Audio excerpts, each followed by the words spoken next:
행복한 가정, 축복된 가정을 만든다는 것은 우리 모두의 이상이고 꿈이라고 할 수 있습니다. 왜냐하면 가정, 홈이라는 것은 모든 생활의 중심이 되고 삶의 바탕이 되기 때문입니다. 하루의 일과가 가정에서 시작되고 가정에서 마치게 되므로 가정은 우리들을 위한 평안의 안식처요, 사랑과 행복의 보금자리입니다. 일찍이 하나님께서는 인간을 사랑하셔서 신적 권위로 세 가지 기관을 만들어서 우리에게 주었습니다. 그 첫째가 에덴 동산을 만들어주신 최초의 인간 조직인 가정입니다. 두 번째는 타락한 인간을 구원하기 위해서 만들어주신 주님의 몸된 교회인 것입니다. 그리고 세 번째는 구원받고 믿음으로 살다가 우리가 죽는 날 가야 하는 하늘나라에 만들어 놓은 천국입니다. 그러므로 가정과 교회와 천국은 서로 유기적인 관계에 있습니다. 가정이 교회되고 교회가 천국되고 천국이 가정이 될 수 있는 그 개념이 서로 바뀔 수 있는 인터체인지너블한 term으로 킹덤 오브 갓, 하나님의 나라, 하나님의 세계의 근본이 되는 것입니다. 그런데 우리가 이 세상에 살아있는 동안에 직접적인 영향을 끼치는 것은 가정과 교회입니다. 가정과 교회를 통해서 행복을 얻으면 우리는 어디에서든지 행복할 수 있습니다. 심지어 죽어서 가는 천국의 삶도 우리가 맛볼 수가 있습니다. 그렇습니다. 가정이 중요합니다. 교회가 중요합니다. 어느 것이 더 중요하냐 물을 수가 없습니다. 둘 다 중요합니다. 왜냐하면 하나님께서 가정을 축복하기 위해서 세우신 것이 교회이기 때문입니다. 가정에 있는 모든 사람들이 교회에 와서 이렇게 예배를 드리면서 은혜를 받고 가정으로 돌아가서 행복하게 살도록 만드셨습니다. 그러므로 가정과 교회는 서로 분리될 수 없는 중요한 관계입니다. 이 두 기관이 흔들리면 삶의 모든 것이 다 흔들리는 것입니다. 그러나 인생에 모진 바람이 불고 내 생활이 아무리 어렵고 힘들어도 내 가정이 든든하면 괜찮습니다. 우리가 섬기는 교회가 은혜로우면 힘들지 않습니다. 어렵지 않습니다. 그렇습니다. 이 세상이 타락하고 죄악이 관영해도 우리의 가정이, 우리의 교회가 거룩하고 의로우면 구원받은 노아의 가정, 노아의 방주가 되는 줄로 믿습니다. 할렐루야. 사람은 누구든지 태어나면서부터 훌륭한 믿음의 일꾼, 역사의 인물로 만들어지는 것이 아닙니다. 태어나면서부터 어떤 사람은 성공자로 실패자로 운명 지어지는 거 아닙니다. 하나님의 은혜와 부모의 손에 의해서 바른 신앙과 교육과 훈련을 받을 때에 훌륭한 믿음의 일꾼, 역사의 인물로 만들어지는 것입니다. 믿습니까? 유대인의 탈무드에 보면은 사람은 소년기, 청년기, 장년기를 거치면서 성숙하게 된다. 소년기는 부모를 위해서 살고, 청년기에는 자신을 위해서 살고, 장년기에는 자식들을 위해서 산다고 했습니다. 장년이 되어서 자식을 위해서 살아간다는 말이 우리들에게는 가장 쉽게 이해될 것입니다. 우리가 그렇게 지금 살고 있잖아요. 사실 이민 와서 살고 있는 우리들은 자식을 위해서라면 무엇이든지 해야 할 각오가 되어 있습니다. 하루 종일 밤늦도록 때로는 오버타임 개의치 아니하고 자식을 위한 일이라면 기쁨으로 열심히 일을 합니다. 그러나 우리는 이러한 현실을 인정하면서도 막상 자녀를 어떻게 교육하고 내가 양육할 것인가, 어떻게 해야 내 자식을 훌륭한 믿음의 일꾼으로 잘 키울 수 있는가 하는 문제에 부딪히면 구체적인 방법을 찾지 못하고 철학의 빈곤을 느낄 때가 있습니다. 일찍이 시편 기자는 자식은 여호와의 주신 기업이요 태의 열매는 하나님의 상급이로다. 할렐루야. 그렇습니다. 하나님의 기업이요 하나님의 상급인 자녀들과 후손들이라면은 당연히 하나님의 나라를 위해서 훌륭한 믿음의 일꾼, 역사의 인물들을 우리가 만들어야 합니다. 일찍이 하나님께서 제사장이나 선지자들이나 왕을 찾으실 때에 언제나 가정에 가서 찾으셨습니다. 그러므로 우리는 가정에서 자녀들을 훌륭한 믿음으로 일꾼으로 만들 책임이 우리 부모들에게는 있는 것입니다. 아동 심리학자 테일러는 어린이의 성격과 인격 형성에 가장 영향을 끼치는 것이 가정인데 92%가 영향을 받는다 그랬습니다. 그리고 학교나 친구 등 나머지 8%의 영향을 받는다. 그러면서 그의 결론은 잘 되든지 못 되든지 자녀들에게 92%가 그 아이를 키운 부모에게 책임이 있다는 것입니다.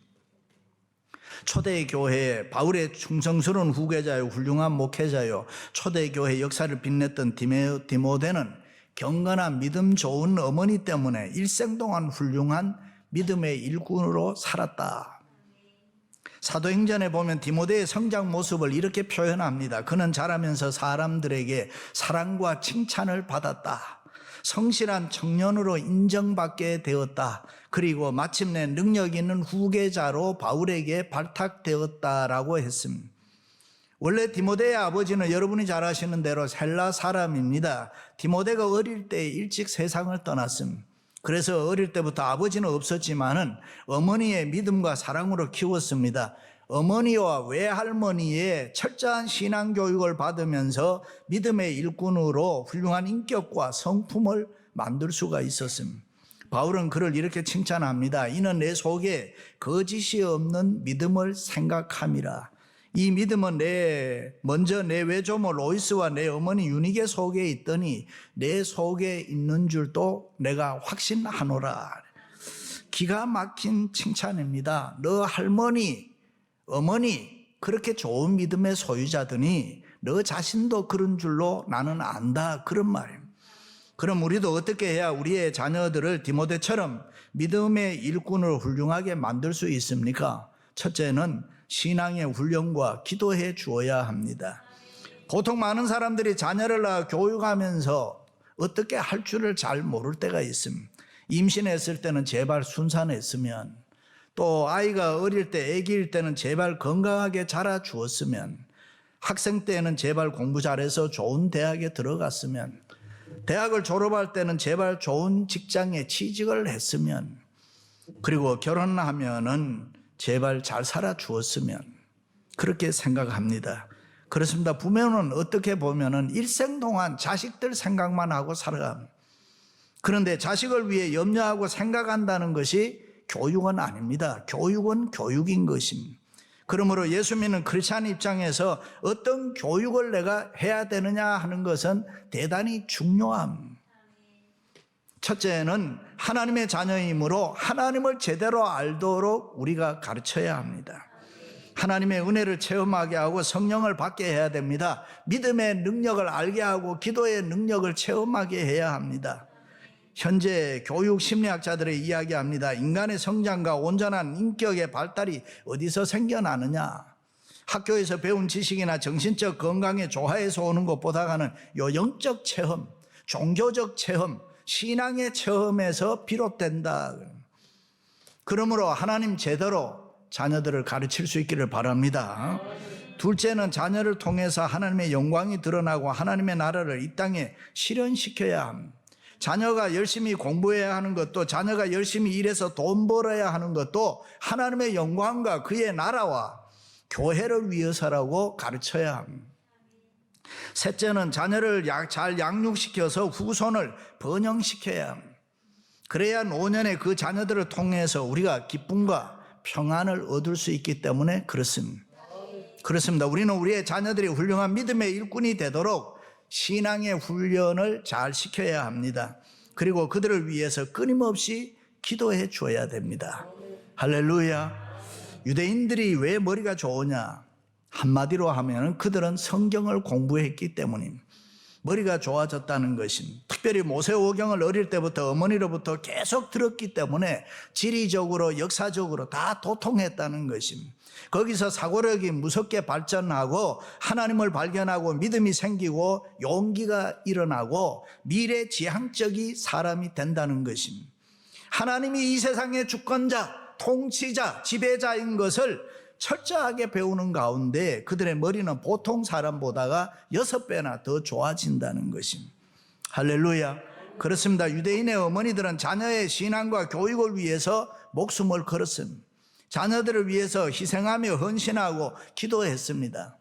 그렇다고 그들이 좋은 환경에서 자녀를 교육했느냐? 그렇지 않습니다. 수많은 환난이 있었고 핍박이 있었고 고난과 어려움 속에서 가르쳤습니다. 때로는 전쟁 속에서도 좌절하지 아니하고 끝까지 버티면서 자녀들을 믿음의 일꾼으로 역사의 인물들로 만들었습니다. 그들은 삶을 살면서 좋은 일이든 힘든 일이든 자기 생활에서 일어나는 수많은 일들, 모든 일들을 통해서 하나님을 힘써 가르쳤다. 그리고 기도했습니다. 그런데 우리는 교육하면 학교 교육만 많이 생각합니다. 그래서 주일날 교회 빼먹고도 피아노 경연대회에 나가게 하고 태권도 승단시험 보내게 하고 주일 교회 안 나가도 무슨 레슨 다 보냅니다. 예수 믿는 우리들은 그렇게 살면 안 되는 것입니다. 저는 아이들 새 키울 때에 절대로 그러지 않았습니다. 그런데 오늘날 많은 사람들이 교회는 다 빼먹어도 학교는 가야 된다고 생각해요. 성경은 안 읽어도 영어는 해야 된다고 생각하고 수학은 가르쳐야 된다고 생각해요. 그거 아니잖아요. 그것보다가 하나님의 말씀을 가르치는 것, 성경에 읽게 하는 것, 교회 교육, 신앙 교육은 더 중요하다. 비브리칼 피플이 되도록 만들어야 되는 것입니다. 우리는 할 수 있습니다. 하나님의 은혜를 구하고 하나님이 도와주시면은 우리는 자녀들을 그렇게 키울 수 있습니다. 우리의 2세, 3세 중에서 세계가 존경하는 믿음의 일꾼들 만들어야 되잖아요. 노벨상을 탈 수 있는 위대한 인물들이 나올 수 있도록 우리는 말씀을 가르치며 신앙의 훈련을 해줘야 되는 것입니다. 그렇습니다. 우리의 자녀들이 학교 공부는 좀 못해도 하나님 사랑하는 사람 만들어야 되잖아요. 세상적으로 좀 못났어도 하나님 앞에 사랑받는 사람으로 만들어야 되지 않습니까? 우리의 자녀들이 하나님 사랑하고 말씀의 사람이 되면은 얼마든지 훌륭한 믿음의 일꾼, 역사의 위대한 사람이 될 수가 있습니다. 할렐루야. 모세가 가나안 땅에 들어가지 못하면서도 너희들이 가나안 땅에 들어가서 이렇게 살면은 하나님이 은혜 주시고 복을 주신다라고 가르친 것이 신명기의 말씀입니다. 거기서 모세는 자녀들에게 뭐라고 합니까? 하나님의 말씀 가르쳐라. 특별히 하나님의 말씀을 들으라 이라는 세마에는 유대인 가정교육에 종교교육에 대한 원리가 들어가요. 오늘날 내게 명하는 이 말씀은 너는 마음에 새기고 내 자녀들에게 부지런히 가르치며 집에 앉았을 때든지 길에 행할 때든지 누웠을 때든지 일어났을 때든지 너희는 이 하나님의 말씀을 가르쳐라. 왜 그렇습니까? 하나님이 자녀들에게 복을 주셔야 하기 때문에. 믿으시면 아멘.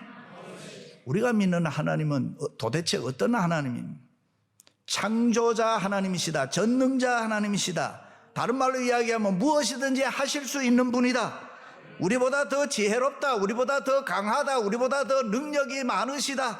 우리보다 힘이 더 있으시다. 우리가 할 수 없는 일을 하나님은 하실 수 있다.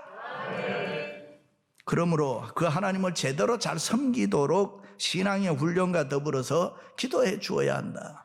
그래야 그들이 금세와 내세에 축복된 삶을 살 수 있습니다. 그렇습니다. 신앙훈련 철저히 시키시기를 바랍니다. 그리고 자녀를 위해서 눈물로 기도 많이 하시기를 바랍니다. 역사에 쓰임받은 수많은 믿음의 일꾼들은 하나같이 신앙의 훈련을 통해서 부모의 기도를 통해서 만들어졌던 것입니다. 한나는 사무엘을 낳은 후에 저절되자마자 하나님 앞에 바쳐 신앙훈련을 시키며 눈물로 기도해서 장차 이스라엘 건국의 아버지가 되게 하잖아요. 사울에게 왕으로 기름 붓고 바울에게도 왕으로 기름 붓고 이스라엘의 가장 위대한 창건자가 사무엘인 것입니다. 그것은 한나라는 어머니의 신앙훈련과 기도 덕택이라.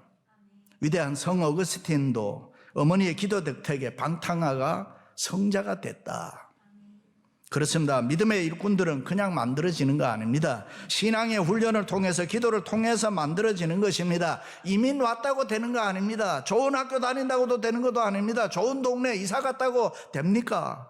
자녀들의 마음속에 이 하나님 심어줘야 되는 것입니다. 신앙의 훈련은 억지로라도 시켜야 되는 것입니다. 신앙은 양보하면 손해보는 거예요. 너무 많은 것을 잃어버리는 것입니다. 예수 잘 믿게 해주어야 합니다. 하나님 잘 섬기도록 해주어야 되는 것입니다. 그리고 끊임없이 기도하시기를 주님의 이름으로 축원합니다. 할렐루야. 마지막으로는 교육의 훈련과 모범을 보여주어야 합니다. 이민 오신 분들의 80~90%가 자녀 교육을 위해서 왔다. 그래 얘기합니다. 뭐 자국한 잘 오셨습니다. 자녀 교육 잘해야 됩니다. 어떻게 보면은 우리 가정의 최고의 목적인지도 모릅니다. 최고의 교사는 부모라고 합니다. 그러니 부모의 책임이 얼마나 큰지 모릅니다. 자녀들이 성장하면서 모범적 멘토, 롤 모델을 찾는다고 합니다. 그 이유는 왜냐하면 인생을 어떻게 살아야지 모르기 때문에 아버지를 자세히 보고 어머니를 관찰하고, 그래서 만약에 그 모델을 자기 부모에게서 찾지를 못하면 방황하게 되는 것입니다. 그래서 TV나 인터넷이나 영향을 받게 됩니다. 어떤 유치원에 다니는 어린아이가 그림을 그리는데 자기 아버지를 그려놓고 눈 색깔을 빨갛게 칠하다. 왜 이렇게 하냐 그러니까 우리 아버지는 항상 술을 먹어서 눈이 빨갛습니다. 그런데 이스라엘의 모든 부모들은 그들의 삶의 모든 기회를 이용해서 자녀들을 교육했다. 그리고 부모 자신들이 모델이 됐습니다. 바울이 디모데를 통해서 이런 말을 했습니다. 청결한 양심으로 조상적부터 섬겨오는 하나님께 감사하고, 다시 말해 디모데는 어렸을 때부터 청결한 양심으로 살아야 된다고 어머니로부터 교육과 훈련을 받았다. 웨슬레의 어머니 수자나는 자녀들에게 항상 하나님의 말씀을 중심에 담고 선한 양심으로 살아라. 그리고 그녀는 그렇게 살았다 그랬습니다. 태아교육이라는 말이 있지 않습니까? 아이가 뱃속에 있을 때부터 좋은 교사가 엄마가 되라, 뭐 그런 말 아닙니까? 그러므로 부모들의 삶의 모습은 대단히 중요합니다. 말하지 않아도 우리의 모습이 무언 중에 자녀들에게 다 나타나는 것입니다. 그래서 어떤 설교가는 생활로 가르치는 설교보다가 훌륭한 설교는 없다. 우리가 말하며 가르치는 것보다는 생활을 통해서 자녀들에게 많은 것을 가르친다. 심리학자들에 의하면은 개인의 성격, 습관, 가치관, 인생관, 생활의 철학은 어렸을 때 부모들에게 가장 많은 영향을 받게 된다. 유대인의 위대함을 보고 아놀드 토인비 역사가는 교육에 있어서 유대인의 어머니들이 가장 좋은 샘플이고 모델이라 그랬습니다. 그런데 우리는 어때요? 나는 술 먹더라도 너는 먹지 말아라. 나는 거짓말 하더라도 너는 거짓말하면 안 된다. 나는 나쁜 짓 하더라도 너희들은 하지 말아라. 그렇게 가르치면 안 되는 것입니다. 그렇습니다. 교회 생활, 가정 생활, 사회 생활 가짜 보이면 안 된다 그 말이에요. 부모된 우리는 믿는 그대로 살아가면서 자녀들에게 보여야 되는 것입니다. 양심의 정도를 잃어버리면 믿을 수 없습니다. 거짓말을 자기 마음대로 한다는 거예요. 맞아요? 응답도 안 하는 거 봐. 원래 우리 민족은 기도원에 가서 기도를 해도 주여 주여 삼창을 하고 소리를 지르고 나무를 하나 뽑고 그렇게 기도해야 즉성이 풀리는 민족입니다. 금식을 해도 하루에 하루 이틀 하는 게 아니라 예수님처럼 40일을 해야 뭐 금식한 것 같다 그렇게 생각합니다. 그런데 그렇게 열심히 기도한 사람들이 기도원 내려갈 때는 기도원에 심어놓은 고추 가지 다 따가지고 내려간다. 어떻게 생각해요? 그렇습니다. 신앙에 있어서 1장과 2장이 다르단 말이에요. 앞과 뒤가 달라요. 겉과 속이 달라요. 그렇게 하면 되겠어요? 사도행전에 보면 베드로가 요바에서 여제자 다비다를 살리고 시몬이라는 무두장이 집에 머물렀다 했습니다. 무두장이란 죽은 짐승의 가죽을 벗겨서 가죽 제품을 만드는 사람인데 그 당시 유대 나라에서는 유대 사회에서는 죽은 짐승 만지면 부정한 자로 봤습니다. 그래서 누구도 상대해 주지 않았습니다. 심지어 가부장적인 시대, 이혼을 할 수 없는 시대입니다. 그런데 결혼 후에 보니까 내 남편이 무두장이다 그러면 이혼이 성립이 됐습니다. 그만큼 부정한 사람으로 인정하지 않았습니다. 그런데 아이러니한 것은 그가 만든 가죽 제품은 비싼 가격에 사람들에게 팔리고 그것을 즐겨 사용을 했습니다. 인간의 이중성, 이율배반적인 인간의 모습입니다. 그런데 베드로가 그의 집에 머물렀다는 것은 그 당시 계급의식을 깨버린 역사적 사건인 것입니다. 베드로는 뭡니까? 인간의 편견을 극복하고 인간의 이중성을 해결하고 살아야 된다. 안과 밖이 같은 신앙 양심을 가진 그리스도인으로 우리가 이 세상 살아가자. 할렐루야. 그렇습니다. 우리의 모습이 1장과 2장이 겉과 속이, 신앙의 안과 밖이 같아야 된다. 믿음 생활, 믿음과 생활이 늘 같아야 된다. 때로는 우리가 부족해도 신실하게 믿음으로 살다 보면은 여러분의 자녀들은 여러분의 모습을 보고 훌륭한 믿음의 일꾼이 될 수가 있습니다. 그렇습니다. 성도는 다른 길로 가면 안 되는 것입니다. 성도는 찬송 들고 성경 들고 교회에 나올 때 그 모습이 아름답습니다. 성도는 항상 성도의 삶을 좋아해야 됩니다. 세상을 보고 부러워하면 안 되는 것입니다. 우리의 자녀들이, 우리 부모는 돈은 많이 벌지 못해도 믿음 있는 신실한 분들이다, 그렇게 얘기할 수가 있어야 합니다. 그렇습니다. 이스라엘의 백성들은 부모 자신들이 모델이 됐습니다. 그러므로 우리도 모범을 보이세요. 성경 읽는 어머니 아버지, 책 읽는 어머니 아버지 되시기를 바랍니다. 공부하는 부모들로 학교 교육도 열심히 시키시기를 바랍니다. 학자들은 태어나면서부터 천재는 없다고 하잖아요. 천재성은 후천적으로 열심히 공부하고 노력했을 때 지능이 저절로 개발돼서 천재가 된다는 거예요. 우리는 학교 교육을 통해서 열심히 공부해야 합니다. 공부시켜야 됩니다. 그렇습니다. 아무리 바쁘더라도 자녀 교육이 이 세상에서 제일 중요합니다. 우리 모두 2세, 3세 자녀 교육이 더 많이 투자될 수 있기를 바랍니다. 우리 각 가정에서, 우리 교회에서 자녀들을 위해서 책임지고 많이 투자하십시다. 머지않아서 좋은 열매를 거두게 될 것입니다. 그러므로 교회는 책임이 많습니다. 우리의 2세, 3세를 믿음의 일꾼, 역사의 인물들을 만들어야 되는 것이고, 그것이 우리 교회의 사명이 되어야 되는 것입니다. 사랑하는 성도 여러분, 자녀들을 훌륭한 믿음의 일꾼, 역사의 위대한 인물들을 만들 수 있기를 주님의 이름으로 축원합니다.